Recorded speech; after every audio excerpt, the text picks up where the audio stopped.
Did you know Microsoft has officially ended support for Windows 10? Upgrade to Windows 11 with an LG Gram laptop. Voted PC Mag's Reader's Choice Top Laptop Brand for 2025. Thin and ultra lightweight, the LG Gram keeps you productive anywhere. And Windows 11 gives you access to free security updates and ongoing feature upgrades. Visit lgusa.com/iHeart for great seasonal savings on LG Gram laptops with Windows 11. PC Mag Reader's Choice used with permission. All rights reserved. Did you know we have completely ad-free early access to all of our episodes? Well, we do. Not only that, but we have dozens of bonus episodes waiting for you. Head on over to patreon.com/ghosttownpod, and you can check it out for 7 days absolutely free. That's patreon.com/ghosttownpod. A Most Dangerous Feast. I'm Jason Horton. I'm Rebecca Lieb. And this is Ghost Town.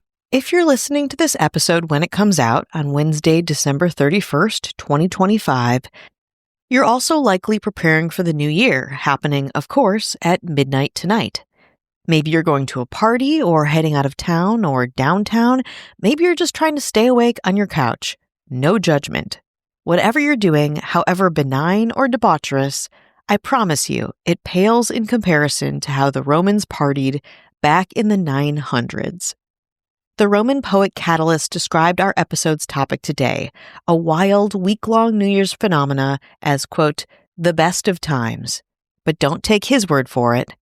Today on Ghost Town, we're discussing the most popular, most sinful, most drunken, most anarchist, and perhaps even the deadliest holiday on the ancient Roman calendar, Saturnalia. Saturnalia is named after the Roman god Saturn, an agricultural deity who's said to have reigned over humanity in the Golden Age. What is the Golden Age, you might ask? Great question. The Golden Age as a concept is very broadly, or can be compared to, from my research, as similar to the Judeo-Christian Eden, where humans were peaceful, celebratory, and enjoyed the spontaneous bounty of the earth in a pure, loving state of innocence. Nice, right? Well, after the Golden Age, as Roman legend goes, things began to decline through 4 other quote-unquote ages. Degrading humanity through sin, pains, and evils, the ages are characterized by materials lessening in value, but an increase in their hardness. Kind of like humanity, according to this. So after the Golden Age would be the Silver Age, then the Bronze Age, then the Heroic Age, that's a military reference, long story, and then the Iron Age, the age we're currently living through right now.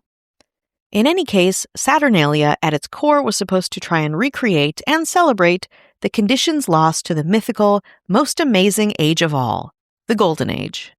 And honor Saturn, the god who made it all possible. And to do this, you had to go hard. Very hard.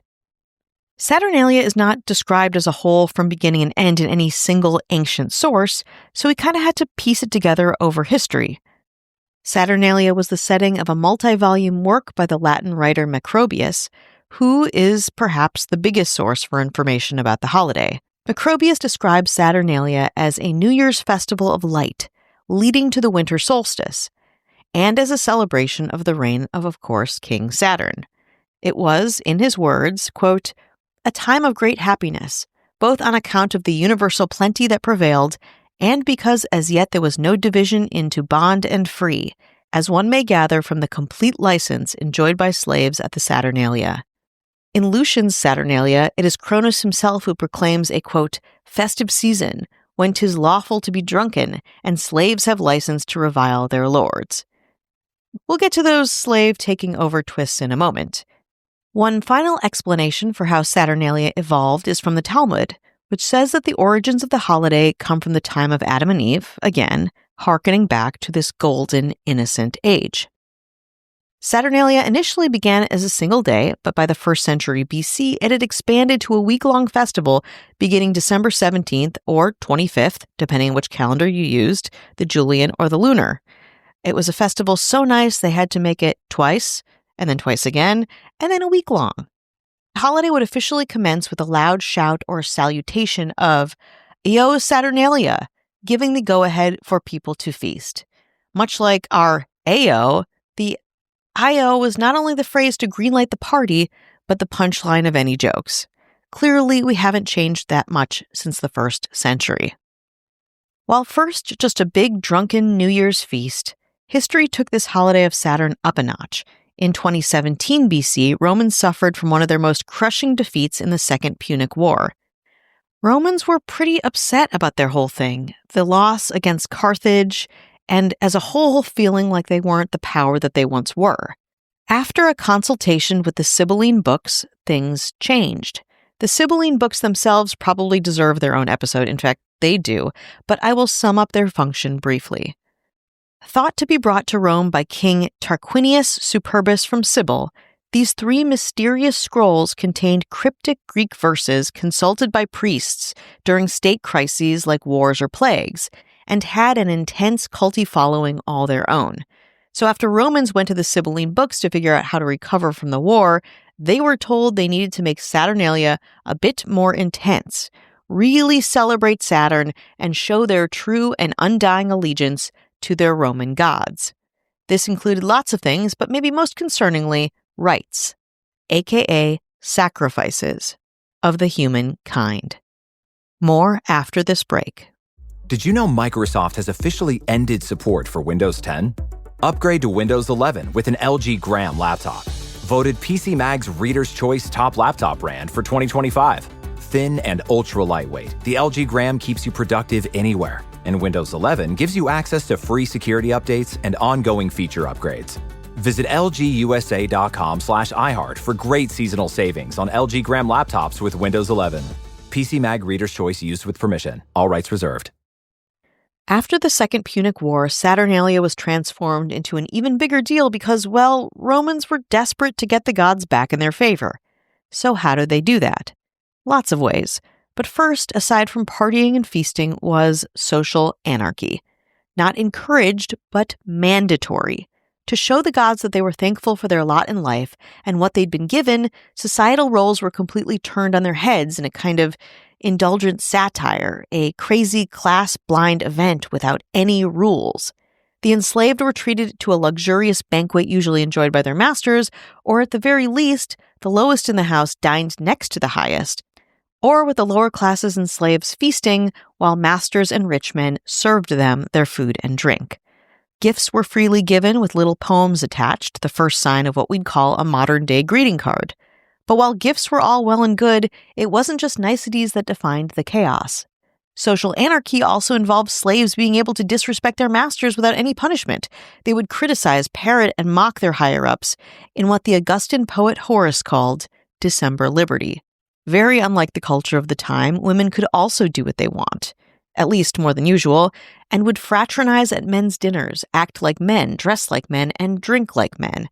In fact, during Saturnalia, you could dress however you wanted, as long as it wasn't boring. Common toga was usually replaced by colorful, garish dinner clothes, and even slaves would wear clothes of the freed men, expressing themselves however way they liked with no recourse. And then there was the gambling.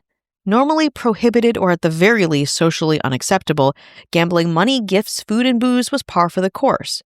On the calendar of Philocalus, the Saturnalia is represented by a man wearing a fur-trimmed coat next to a table with dice and a caption reading, quote, "Now you have license, slave, to game with your master."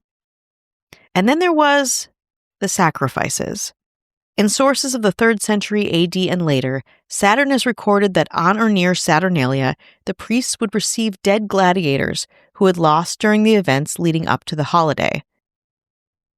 The reason being that primeval, vengeful Saturn had demanded human victims in order for Saturnalia to occur.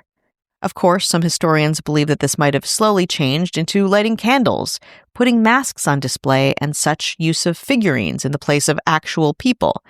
Still, these substitutes came much later, after the pangs of war were long over. All this to say that the Saturnalian spirit was strong, so if you weren't drunk, in crazy clothes, and partying with the whole neighborhood indiscriminately, people didn't think you were doing enough for Saturn, to the detriment of society. It was a very serious affair, to say the least. So the expectation was that you'd be pretty much blackout the entire week, eating, drinking, gambling, gifting, being belligerent, and more. But lest we forget, there was always the one that did Saturnalia the best, that partied the hardest, that gifted the most. The Saturnalicius Princeps, or ruler of the Saturnalia, was voted in at Saturnalia events and functioned as the debaucherous master of ceremonies for the proceedings. His outlandish commands, like sing naked or throw him into cold water, had to be obeyed by other guests, creating and fueling the chaotic absurdity. The future Emperor Nero is recorded as playing the role in his youth, but it was truly the man who leaned in the most and had the stamina to keep the party going. Historians also learned that some of the tamer Romans found the whole Saturnalia affair all a bit much. Pliny describes a secluded suite of rooms in his villa, which he used as a retreat, quote, especially during the Saturnalia when the rest of the house is noisy with the license of the holiday and festive cries. But most Romans were like, let's do this. After all, it is an act of patriotism. When the Roman poet Statius attended a Saturnalia feast in the late 1st century AD, he had a glowing review of the day, saying, quote, "Who can sing of the spectacle, the unrestrained mirth, the banqueting, the unbought feast, the lavish streams of wine? Ah, now I faint, and drunken with thy liquor drag myself at last to sleep." Saturnalia was celebrated well into late antiquity, but with the rise of Christianity, killjoy, the pagan holiday was eventually frowned upon and removed from omitted from official calendars. Still, good old Saturnalia carried on in its own way. In fact, you might see some of the holiday in the modern Christmas, including, of course, gift-giving and merriment. Then, of course, there's New Year's, which definitely has colors of Saturnalian chaos, including debauchery, loud clothing, and a lot of partying. Minus, of course, all the gladiator cadavers.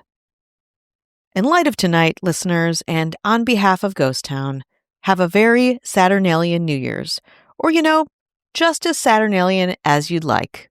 See you next year.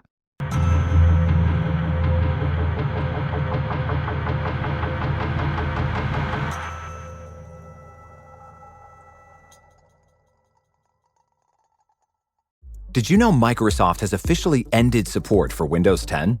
Upgrade to Windows 11 with an LG Gram laptop. Voted PC Mag's Reader's Choice Top Laptop Brand for 2025. Thin and ultra lightweight, the LG Gram keeps you productive anywhere. And Windows 11 gives you access to free security updates and ongoing feature upgrades. Visit lgusa.com/iHeart for great seasonal savings on LG Gram laptops with Windows 11. PC Mag Reader's Choice used with permission. All rights reserved.